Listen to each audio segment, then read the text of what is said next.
Hai semuanya. So, as you can see in the title, I want to share my experience as a dentistry student. Oh, and by the way, for those who doesn't know me yet, my name is Ramayani Ramli, and people also call me Yani. I'm a fresh graduate from Hasanuddin University. Jadi baru-baru ini, actually awal September, aku baru aja dapat gelar dokter gigi aku setelah 5 tahun studi di Fakultas Kedokteran Gigi Universitas Hasanuddin, which is located in Makassar, Sulawesi Selatan. So basically di video ini aku cuman pengen cerita my journey from zero to dentistry, but aku juga mau buka pikiran teman-teman kalau sebenarnya di dokter gigi it's not just about studying theoretically, but also it's about skills, it's about mental, dan yang paling penting selama aku di kedokteran gigi, mental sih yang paling pertama. Kalau kalian not prepared mentally, probably kalian bisa stop di tengah jalan ataupun kalian menyerah di tengah jalan. But it's really happened to me 1,000 times. Aku udah nggak tahu lagi berapa kali aku nangis ke mama aku. I was like, aku udah nggak sanggup lagi, aku mau pindah jurusan. Aku udah kayak bener-bener lost at that time. Back then, I remember it was 2008, tepatnya di bulan Agustus 2018, aku keterima di Universitas Hasanuddin Fakultas Kedokteran Gigi. Di minggu pertama, as usual, itu masa orientasi, pengenalan dulu di kampus. After that, kita menghadapi yang namanya pengkaderan. Pengkaderan adalah masa pengenalan oleh kakak-kakak pembina kita, di bawah pengawasan dosen-dosen. Pengkaderan itu dimulai dari bulan Agustus 2018 sampai Bina Akrab, which is Bina Akrab itu di Januari 2019. So, pengkaderan itu mulai selama kurang lebih 4-5 bulan. And for those who doesn't know apa itu Bina Akrab adalah suatu event. It's more like persembahan. Kita adalah maba atau mahasiswa baru, kita akan melakukan persembahan, an event that we show that this is us. Back then aku ingat banget dalam satu angkatan cuman 140 atau 150-an orang, maybe laki-laki itu cuman 20-30 orang, selebihnya perempuan semua. Nah, nama angkatan kita itu Cingolom 2018. Di Bina Akrab itu disitulah kita memperlihatkan like this is Cingolom 2018. Kita melakukan pengenalan tersebut, that even to mahasiswa-mahasiswa Fakultas Kedokteran Gigi yang lainnya, dosen-dosen, seluruh keluarga di kedokteran gigi. Selama pengkaderan, I really felt like seberapa susah aku mencari teman di situ. Karena pada saat aku udah keterima di kedokteran gigi, mereka udah punya kubu masing-masing. Basically, aku juga udah punya kubu sendiri. But back then, I thought like I don't fit in there. So basically aku perlahan mencoba menarik diri. It's not because in a negative way. No, it's not because I didn't fit there because in a negative way. Jadi perlahan-lahan aku menarik diri. Aku mencoba perlahan-lahan keluar dari sistem kubu-kubu itu. At first it really tough. Aku suka sendiri. Cuman it weird if you're alone when everybody ada kubunya masing-masing. If you know what I mean. Itu tuh seperti kayak kamu merasa terasingkan, but it's okay. So I was like menjalani kehidupan aku seperti biasa aja, dan aku nggak tahu kenapa perlahan-lahan aku bertemu dengan my guardian angel di dunia perkuliahan, which is Adelia Fortuna. Aku nggak tahu kenapa kita bisa jadi teman. Aku juga nggak tahu kenapa awalnya apa, aku lupa semuanya. Fast forward, setelah aku melewati masa-masa pengkaderan, which is dibarengi dengan masa-masa aku beradaptasi di lingkungan baru ini dan juga mencari teman-teman baru. Oh ya, dan juga selama pengkaderan ini kita tuh dilatih untuk persiapan Bina Akrab ini. Setiap setelah kuliah kita itu latihan nari atau latihan nyanyi atau apapun itu untuk persembahan di Bina Akrab nanti. And also pada saat Bina Akrab itu aku adalah anggota divisi acara. So basically divisi acara ini yang mengatur seluruh konsep acara, rundown acara. Divisi acara ini the heart of the event. Pengkaderan itu it was really fun and also tiring at the same time. Aku benar-benar ingat banget bagaimana rasanya pulang dan kita masih harus lanjut latihan lagi untuk bina akrab, dan aku masih struggle cari teman. It was really hard. Akhirnya pada saat hari H, which is bina akrab Cingulung 2018 itu diadakan di Malino, aku inget banget seberapa sibuknya, how hectic was that day. Mungkin karena aku divisi acara juga, aku yang ngatur, oh kamu nampil ya, next setelah ini kamu lagi, next setelah ini kamu udah prepared belum, apa yang kurang, apa yang kamu butuhin. I don't know, dalam suatu momen tiba-tiba the lighting guy nggak ada di tempatnya. Aku langsung gercep aja, ide jadi tiba-tiba lighting guy. Jadi aku sempat mengarahkan lighting di belakang panggung supaya acaranya itu benar-benar bisa goes as we planned back then. Setelah Binakrab, selama 2019 awal itu aku benar-benar disibukin dengan lab oral biologi, lab dental material, dan pada masa-masa saat sibuk-sibuknya lab itu aku udah deket banget sama Adele. Jadi apapun yang aku lakuin aku selalu sama Adele, even itu kita telat, pasti kita telat bareng. Kalau kita dihukum biasa juga kita dihukum bareng. Tahun 2019 itu aku sempat join a community, it's called HMI, karena hampir 90% dari teman angkatan aku ikut himpunan itu juga. Tapi aku bukan anggota aktif. Fast forward ke tahun 2020 atau tahun ketiga aku kuliah. Di tahun 2020 itu not much, nggak banyak yang aku bisa cerita karena udah masuk ke COVID era, which is banyakan online class saja, dan itu berlangsung selama setahun sampai tahun 2021. Selama tahun 2020 itu mulai pertengahan hingga akhir tahun 2020 aku udah mulai susun skripsi. Waktu itu judul skripsi aku Oral Manifestations of Diabetes Mellitus Type 1 in Children, which is itu adalah rekomendasi dari dosen pembimbing skripsi aku. Sedikit cerita tentang dosen pembimbing skripsi aku ini, truly an angel. Cara beliau bicara ke aku yang sangat lembut. I was treated like her child. She is so lovely. Kata beliau back then, yang membahas tentang manifestasi diabetes mellitus pada rongga mulut anak itu masih kurang. Jadi beliau merekomendasikan aku untuk ngangkat judul tentang itu. Ini karena aku udah capek duduk, aku pengen cerita sambil berdiri aja coba ya. Dan pada saat itu skripsi aku sebenarnya udah selesai disusun, cuman ada beberapa hal yang perlu direvisi. Aku perlu reschedule dengan mengikuti jadwal beliau itu sampai 13 kali karena jadwal beliau yang benar-benar padat. Sementara aku susun skripsi, fast forward, it was Januari 2021. Something really big happened to me. My dad passed away. I took a break sekitar 2 bulanan. Aku benar-benar nggak ngerjain atau nyentuh apapun itu di dunia perkuliahan aku selama 2 bulan. Aku benar-benar di rumah aja. Back then aku lihat teman-teman aku udah pada seminar proposal, sedangkan aku belum seminar proposal. Aku lihat progres teman-teman aku udah one step lebih maju dari aku. Aku berusaha lebih harus bisa bangkit dari pressure itu. Aku harus bisa lepas dari pressure itu. 1 minggu 40 hari almarhum bapakku, aku kontak kembali dosen pembimbing aku, jadwal kosong dia untuk aku lakuin revisi lagi. Setelah melakukan beberapa kali revisi, akhirnya aku tepatkanlah tanggal untuk seminar proposal. It was 1 March, 1 Maret 2021. Aku ingat banget waktu itu PowerPoint aku ada 50 slide maybe, dan aku harus hafalin itu dalam waktu 3 hari. Bener-bener push myself, like nggak, limit aku tuh nggak cuma sampai sini, I can do more than this. Di tengah-tengah berduka itu aku akhirnya seminar proposal tanggal 1 Maret 2021.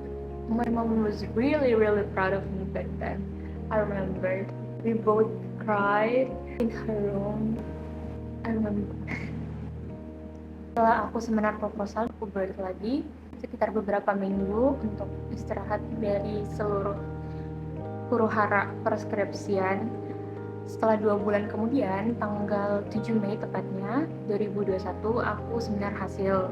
Dan setelah seminar hasil di Mei 2021, akhirnya aku wisuda di bulan Desember 2021 and I'm officially sarjana kedokteran gigi. Jadi basically dari tahun 2018 sampai tahun 2021, selama 3 tahun itu aku berada di masa preklinik. Masa preklinik adalah masa kita belajar untuk mendapatkan gelar sarjana kedokteran gigi kita. Di situ kita belajar tentang basic-basic kedokteran gigi yang pastinya nanti bakal jadi bekal juga buat kita pakai di koas. Pada masa preklinik itu kita bukan cuma belajar theoretically, but also kita diasah di skill kita. Karena walaupun pada saat masa preklinik kita belum berhadapan dengan pasien, kita belum menangani pasien, tapi we practice in phantom. Basically dia adalah manekin di lab kita. We have to treat this mannequin like a patient. Selama masa preklinik itu kita udah dikasih basic bagaimana cara treat the patient dan juga skill-skill yang harus kita persiapkan untuk menghadapi koas nanti. Setelah aku wisuda mendapatkan gelar sarjana kedokteran gigi, aku melanjutkan koas. Koas ini is an optional, itu bukan suatu kewajiban buat kamu yang mau melanjutkan koas lagi untuk mendapatkan gelar dokter gigi kamu. It's totally fine, but if you don't want to, it's fine too. Koas aku tempatnya di Rumah Sakit Gigi dan Mulut di Jalan Kandea. Pada minggu-minggu pertama kita pengenalan dulu. Oh ya, for those who doesn't know, di kedokteran gigi juga itu beda dengan koas di kedokteran umum. Di kedokteran gigi kita harus cari pasien kita sendiri karena kita harus mengerjakan pasien based on cases dari dosen kita. Jadi di koas itu kita harus melewati 9 departemen. Ini khusus di kedokteran gigi ya. Kalau di kedokteran umum itu beda lagi, departemen mereka lebih banyak dibanding kedokteran gigi.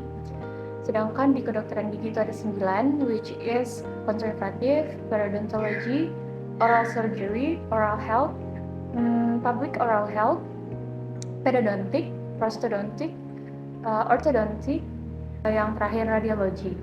Jadi di kelas ini juga kita dibantu, menurut kita prefer ke spesialis apa yang menurut kita, oh ini aku banget. But also kembali lagi kalau spesialis ini an optional. Selama kelas ini biasanya dia berlangsung selama kurang lebih 2 tahun normalnya. Departemen paling pertama aku itu adalah periodontology. Di situ aku ingat banget seberapa excited aku pada saat aku masuk kelas. Aku benar-benar kayak, this is my dream. Aku udah benar-benar bermimpi kerja di rumah sakit. Aku pikir itu kayak keren banget. Tapi pada saat itu ternyata benar-benar nggak semudah itu. Di departemen perio kita ada 2 kasus yang dikasih. Yang pertama kasus scaling dan yang kedua ada kasus kuretase. Kasus scaling itu pasiennya nggak susah buat dicari karena there's a lot of people out there that would love to giginya di scaling dengan for free of course. Sedangkan untuk kuretase itu pasiennya aku inget banget dalam 1 hari aku cek 12 pasien apakah ada yang memenuhi requirements kuretase aku, sampai ke pegawai-pegawai di rumah, ke teman-teman kakak aku, ke keluarga-keluarga. Akhirnya aku dapet pasien kuretase yaitu teman kakakku sendiri. Aku juga pengen cerita beberapa funny stories yang aku lewatin pada saat koas. Aku ingat banget waktu itu aku di departemen ilmu penyakit mulut. Jujur kalau misalnya kita di departemen-departemen lain cari pasiennya itu agak susah-susah gampang karena orang-orang di luar sana yang sakit gigi itu it's a lot of them, agak lumayan banyak ya dibanding orang-orang yang ilmu penyakit mulut. Jadi aku jelasin dulu, di departemen ilmu penyakit mulut ini aku dikasih 2 kasus sederhana dan kasus kompleks. Di kasus sederhana kita harus menyelesaikan 2 kasus, sedangkan di kasus kompleks kita harus menyelesaikan 4 kasus. So total was 6 requirements. Di seluruh 6 kasus ini nggak boleh ada yang sama. Misalnya aku udah kerja pasien traumatic ulcer, aku nggak boleh kerja pasien lainnya dengan kasus traumatic ulcer juga. Aku harus cari pasien yang kasusnya berbeda. And then one day aku lagi di RSGM, aku pada saat itu pengen naik ke lantai 2 dan ada si bapak-bapak cleaning service ini, dia lagi doing his own thing yang punya aku aja di dekat tangga. Pada saat aku naik ke tangga, I'm halfway through the stairs, aku nggak tahu kenapa I have this feeling like kayaknya si bapak-bapak cleaning service ini, kayaknya dia lagi punya karyawan deh. I don't know, itu dapat suara dari mana di kepalaku. Terus akhirnya aku muter balik, turun kembali ke bawah.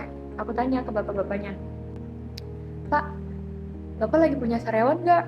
And then he was like, he pulled his mask and he was doing this to me. There is a lot of sariawan di bagian gusi bapak itu. Dan bapaknya kayak, iya ini udah kayak perih banget. Aku tanya ke bapaknya, "Pak, mau saya rawat nggak? Gratis kok, kalau bisa ada waktu kosong nggak hari ini?" Bapaknya was like, iya ya bisa kok, paling jam istirahat saya nanti bisa. Oke. Setelah itu aku lapor ke dosen pembimbing kasus aku dan juga ke residen. Akhirnya setelah di ACC, aku lakukanlah anamnesis and also clinical examination. Setelah itu diagnosisnya benar-benar sesuai kasus requirements aku. Dan pada saat itu diagnosisnya adalah recurrent aphthous stomatitis minor, which is itu adalah requirement kasus aku. Kasus sederhana sih, bukan yang kompleks. Orang-orang sebutnya sariawan. Tapi sariawan yang siras ini itu beda dengan sariawan-sariawan pada umumnya. Kalau siras ini dia berulang, patternnya itu dia berulang biasanya sebulan sekali atau sebulan 2 kali. Dan juga etiologinya atau penyebabnya itu bisa karena stres atau kekurangan vitamin. Aku juga inget banget pada saat itu di parkiran RSGM, and I saw this kid. Dia adalah anak penjual jalan kote. If you doesn't know jalan kote itu apa, jalan kote itu makanan khas dari Makassar. Si anak penjual jalan kote ini cuma duduk aja gitu di pelataran parkiran RSGM. And I was like, aku iseng aja nanya kan, "Dek, kamu lagi ada karyawan nggak?" Terus dia itu kayak gini ke aku. Dan ternyata ada karyawan di ujung lidahnya. Aku nanya, itu kenapa karyawannya? Ternyata dia bilang kegigit, nggak sengaja kegigit waktu makan. Dan lagi-lagi itu cocok dengan requirement. Jadi pada saat itu aku memenuhi requirement kasus sederhana juga, yaitu traumatic ulcer.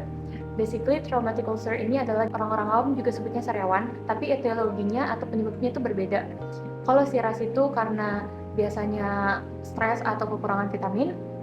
Kalau traumatic ulcer dia disebabkan karena trauma mekanik seperti ya nggak sengaja kegigit, atau buat kalian yang pakai behel, ada kawat yang bagian yang tajam dan nggak sengaja melukai bagian rongga mulut kalian. Lama-kelamaan dia akan berubah menjadi ulcer. It's called traumatic ulcer. Aku tanya si anak ini, "Kamu mau nggak ke karawat?" Anggaplah namanya Kiki. Si Kiki ini dia mau aja, tapi aku bilang, "Coba ya udah izin dulu sama orang tua kamu." Akhirnya beberapa jam kemudian dia balik. Pada saat itu dosen pembimbing kasus aku was not there, lagi nggak di RSGM, jadi aku minta izinnya via WhatsApp, via chat. "Permisi dok, saya ingin memohon izin mengerjakan kasus traumatic ulcer." Terus aku foto tampilan klinisnya, dia respon, "Oke, silahkan periksa." Setelah itu aku lakukan anamnesis dan juga pemeriksaan klinis di bawah pengawasan residen aku. Dan setelah melewati itu aku lakukan perawatan. So Kiki was like, "Kiki, ini perawatannya udah selesai, kamu udah boleh pulang, makasih ya." Aku pikir waktu itu udah aman dan udah case close aja gitu. Ternyata pada saat itu aku rawat Kiki sekitar jam 9 atau 10 pagi. Jam 1 siangnya di hari yang sama, tiba-tiba dosen pembimbing kasus aku ngechat, "Saya OTW ke sana sekarang, saya mau lihat pasiennya." Wah, aku buru-buru lari ke daerah parkiran RSGM. Ternyata si Kikinya nggak ada di situ. And there was this bunch of kids that was playing there. Aku tanya ke mereka, "Kalian lihat Kiki nggak?" Awalnya mereka tuh, "Kiki yang mana? Kiki itu siapa?" gitu.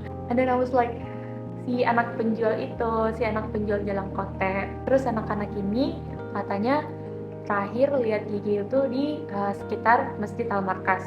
Jadi aku buru-buru langsung ke sana, dan di situ posisinya bener-bener rame banget karena di situ bertepatan dengan selesainya sholat Jumat.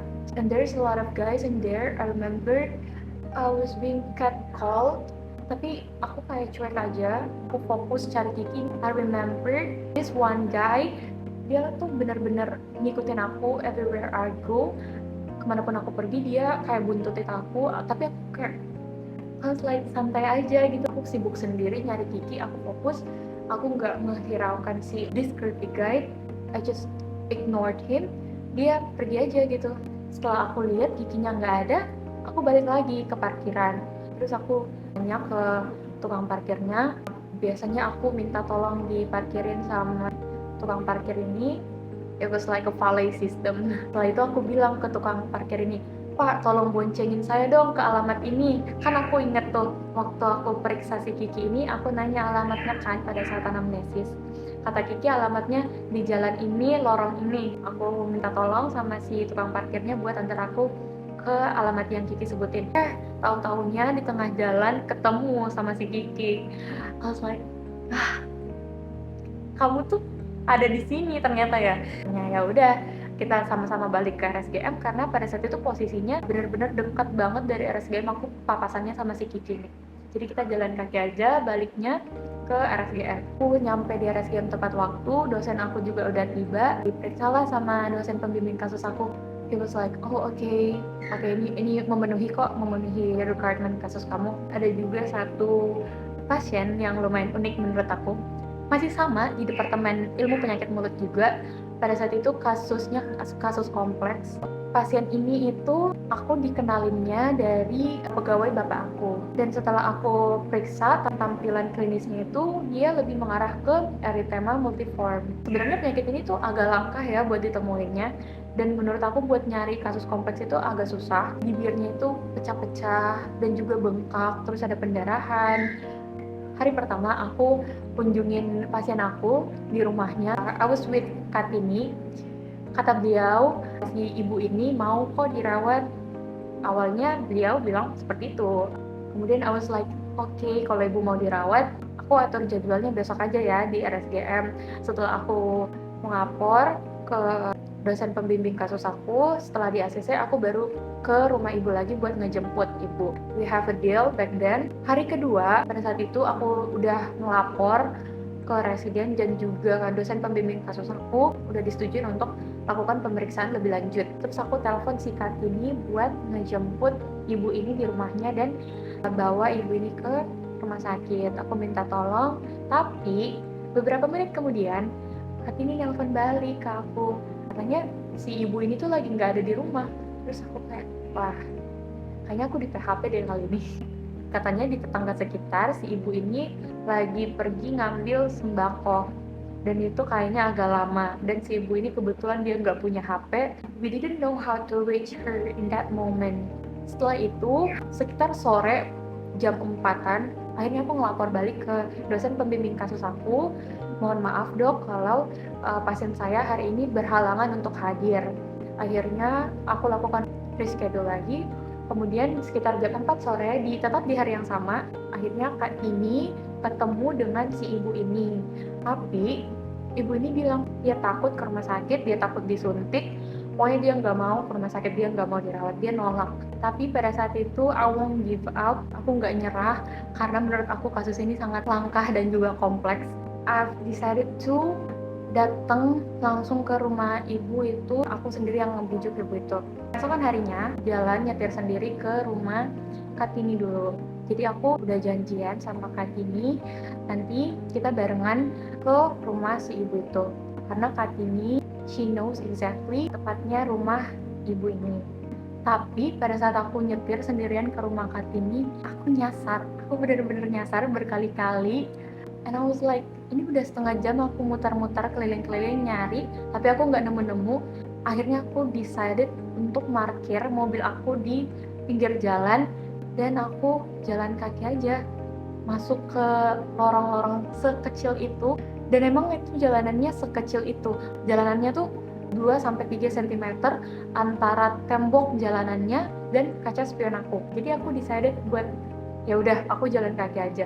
Di siang bolong itu aku jalan kaki sendirian, aku fokus nyarinya sambil aku tetap ngehubungin ini di sebelah mana ya, aku kayaknya nyasar deh.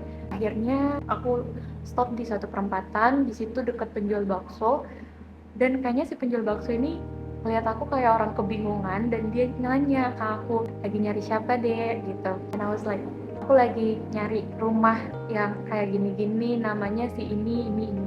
Ternyata kebetulan banget si penjual bakso ini kenalannya Kak Tini. Back then Kak Tini juga susah buat nemuin aku karena aku juga nggak tahu gimana cara ngejelasinnya aku lagi ada di mana. I have no idea daerah itu, aku nggak tahu. Jadi aku juga agak susah ngejelasinnya ke Kak Tini. Jadi telepon Kak Tini, tapi si penjual bakso itu yang bicara ke Kak Tini. Kayak ini tuh lagi di sini. Kamu jemputnya di sini ya. Aku udah dijemput sama Kak Tini di perempatan itu. Kita barengan ke rumah ibu. Akhirnya pas sampai di rumah ibu ini, baru masuk aja ke rumah ibu udah bener-bener ditolak mentah-mentah. Terus ibu ini klaim kalau dia bisa ngobatin keluhannya ini dengan daun-daun yang biasa dia pakai. Like she was really old school though. One thing that I've learned selama aku di kedokteran gigi, we also taught how to deal with patient with some certain behavior. Bukan cuman belajar cara ngerawat gigi yang sakit itu kayak gimana, but also how to communicate with some patient. Jadi pada saat itu aku bener-bener ngebujuk ibu ini sejam, no kidding, it was like 40 minutes dan lebih, bahkan hampir sejam malah. Dan pada saat aku ngebujuk ibu ini, aku pelajarin, oh dari kata-kata ibu ini dia sebenarnya lebih ketakut disuntik. She was like, saya nggak mau disuntik, saya takut disuntik, itu sakit. Akhirnya aku bilang ke ibu ini, aku nggak tahu cara megang suntik, aku nggak tahu cara pakai suntik itu gimana. Saya janji saya nggak bakal nyuntik ibu. Aku juga dibantu sama anaknya si ibu. Ya udah mah coba aja gitu. Ini dokternya juga udah janji, udah kasih jaminan kalau nggak bakal disuntik. Like there is nothing to afraid of. Jadi akhirnya ibu ini mau dirawat finally. Kita barengan ke RSCM Candea. She was diagnosed with erythema multiforme. Jadi basically dia dikasih obat topikal buat dioles di keluhannya itu, di lukanya. Kemudian kita observasi lagi sekitar 1 minggu, apakah ada perubahan atau tidak. Udah, gitu aja. Like, akhirnya aku menyelesaikan lagi satu kasus kompleks aku. Back then, I was like, setelah koas, jam 4 sore, I probably sampai rumah itu jam 5 sore, aku lanjut keliling sekitar rumah. I was with Mama Mia, my lovely Mama Mia. Aku dibonceng naik motor, nyari kemana-mana pasien yang sesuai dengan requirement kasus aku. Aku inget banget 3 hari berturut-turut aku gitu terus. Setiap sore aku keliling naik motor ke panti asuhan, ke lorong-lorong, ke pinggir-pinggir jalan, aku nanya-nanya orang, dan pada saat itu so stressful dan capek aja. The thing that I've learned from all of this, aku juga belajar lebih mengenal diri aku sendiri. Ternyata aku ini tipikal orang yang semakin diberi pressure, semakin aku ter-challenge untuk keluar dari pressure itu, menghilangkan pressure itu. Bagaimana aku bisa termotivasi untuk keluar dari pressure itu, untuk melepaskan pressure itu? It's simple. Di otak aku tuh cuma ada satu kata. Siapa sih yang mau lama-lama ada di under pressure? Siapa sih yang mau lama-lama ada di bawah pressure yang bikin kita stres? Gak ada yang mau. Jadi aku selalu, I have to rush. Aku mau cepet-cepet keluar dari zona ini yang buat aku gak nyaman, buat aku stres. Walaupun aku kerja di bawah pressure, that it is so stressful for me. Aku benar-benar capek secara fisik, which is biasanya kalau pulang dari RSCM badan-badan aku sakit-sakit semua, aku sampai demam, gak makan seharian dari pagi. It was so busy. Waktu istirahat itu aku pakai buat nyari pasien. Fisik aku udah terkuras banget, mental aku juga udah terkuras. Aku tipikal yang walaupun aku bahasanya aku udah berdarah-darah, kaki aku udah pincang-pincang, aku bakal seret aja biar bisa get through all of this. Apapun itu keadaannya, sesulit apapun itu, selalu aku jadiin challenge buat diri aku sendiri. Yani, you can always do more than this. Gitu. Because believe me guys, the greater your storm is the brighter your rainbow.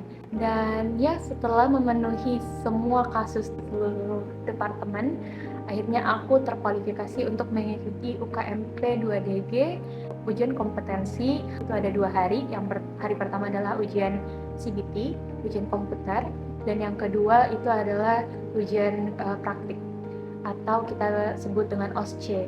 Aku ingat banget perjuangan aku selama masa UKMP 2DG itu. Bayangin ya, 4 hari aku cuman tidur setiap harinya cuman 2 jam. Aku bangun jam 5 subuh, setelah sholat subuh aku lanjut belajar. Aku istirahat sekitar 15 menitan di setiap pergantian topik pembelajaran. Setelah itu aku lanjut jawab-jawab soal latihan sampai jam 3 subuh. Jam 3 subuh aku tidur, aku pasang timer. Aku udah bukan style alarm lagi, tapi aku pasang timer. Timernya 2 jam. I was like talking to myself, timer ini kamu 2 jam ya, kamu cuma boleh tidur 2 jam. Jam 3 aku tidur, timernya bunyi, jam 5 subuh bangun lagi, dan itu berulang-ulang terus selama 4 hari sampai H-1 hari H ujian. Selama 4 hari itu aku jawab soal latihan 700. Bimbel aku ada 7 paket. Dalam satu paket ada 100 soal. Dan alhamdulillah setelah menghadapi segala macam rintangan tersebut, alhamdulillah Allah mengizinkan aku untuk lulus. So if you guys have a specific question, you can always ask me in the comment section. And if you want to be more personal, you can ask me through my DM and I would love to answer it. So, bye-bye. Have a nice day, everyone. And I forgot to mention, ini adalah salah satu pasien aku yang paling sabar dan juga paling pengertian banget. Namanya adalah Pak Murtadir. Waktu itu keluhan beliau, gigi tiruan lepasannya itu patah dan beliau mau dibuatkan yang baru. Bener-bener kayak nge-treat aku kayak anaknya sendiri. Pak Murtadir ini sabar dan pengertian banget. He was like, nggak apa-apa, kita ini saling bantu. Kamu mahasiswa, kamu butuh saya untuk melengkapi kasus, dan juga saya butuh kamu karena kamu bantu saya buatin gigi tiruan yang baru for free, of course. It was like a miracle for us, para anak-anak koas, buat dapet pasien sepengertian itu. Jadi setelah perawatannya selesai, Pak Murtadir ngajak buat makan bareng di belakang RSGM. Itu ada kedai mie pangsit dan I was free. Jadi setelah itu aku makan bareng sama Pak Murtadir and it was really nice for having him as my patient. Pak Murtadir bener-bener penolong aku banget pada saat itu.